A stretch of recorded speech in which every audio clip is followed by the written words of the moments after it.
नीतीश के खिलाफ जेडीयू में बगावत, 14 विधायकों ने छोड़ा साथ।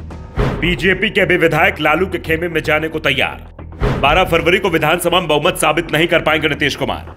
नीतीश कुमार के साथ खेला हो गया है। बिहार विधानसभा में उन्हें 12 फरवरी को विश्वास प्रस्ताव पेश करना है, लेकिन अब नीतीश कुमार के चेहरे पर हवाइयां उड़ रही हैं। जेडीयू विधायक नीतीश को धोखा देते दिखाई दे रहे हैं। दावा किया जा रहा है कि शनिवार को नीतीश सरकार में मंत्री श्रवण कुमार के आवास पर जेडीयू विधायकों को खोज दिया गया था, जिसमें 10 विधायक नहीं पहुंचे हैं। वैसे आरजेडी की तरफ से तो दावा किया जा रहा है कि जेडीयू के 14 विधायक गायब हैं और ये विधायक हमारे संपर्क में हैं। दावा यहां तक किया जा रहा है कि विधायकों के गायब होने के बाद नीतीश कुमार बेहद गुस्से में दिखाई दिए और श्रवण कुमार के आवास से बिना खाना खाए ही चले गए।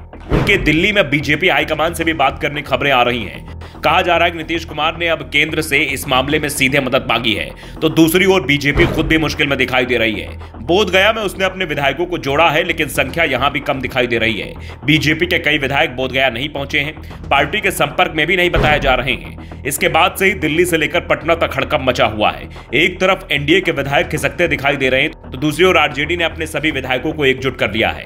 कांग्रेस के सभी विधायक हैदराबाद सुरक्षित पहुंचा दिए गए हैं। आरजेडी के सभी विधायक पटना में तेजस्वी यादव के घर पर जुटा लिए गए हैं। यहीं से ये विधायक विधानसभा पहुंचेंगे, पूरी तैयारी कर ली गई है। जीतन राम मांझी को भी साधने की खबर आ रही है। बंद कमरे में महागठबंधन के 2 विधायक महबूब आलम और सत्यदेव राम ने मुलाकात की है। दोनों के बीच बंद कमरे में बातचीत हुई है। इसके बाद कहा जा रहा है कि सब कुछ सेट हो गया है। नीतीश कुमार मांझी की जो मांग नहीं मान रहे हैं, उन मांगों को लालू यादव ने मान लिया है। और सिर्फ उन मांगों को ही नहीं माना गया है, बल्कि उससे ज्यादा मांझी को बिन मांगे दिया जा रहा है। खेल पूरी तरह से सेट हो चुका है। अब इंतजार 12 फरवरी का है और सुबह यह साफ हो जाएगा कि नीतीश कुमार के पास बहुमत है या नहीं है, क्योंकि सुबह सबसे पहले विधानसभा स्पीकर अवध बिहारी चौधरी के खिलाफ अविश्वास प्रस्ताव पर वोटिंग कराई जाएगी। अवध बिहारी चौधरी ने साफ कर दिया है कि वो इस्तीफा नहीं देंगे, नियमों के अनुसार काम करेंगे। कहा जा रहा है कि लालू यादव के इशारे पर ही उन्होंने अपना स्टैंड बेहद सख्त कर लिया है।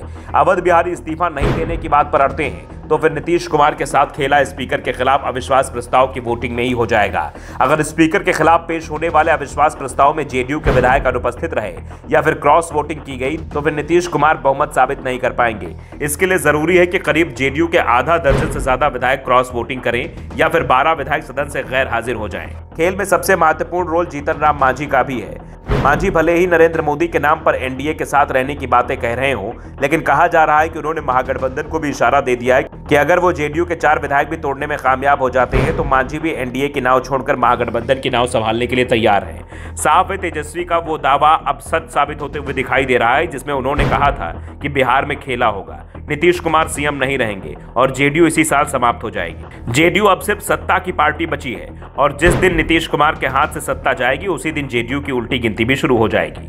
Bureau report, the Navdarpan news.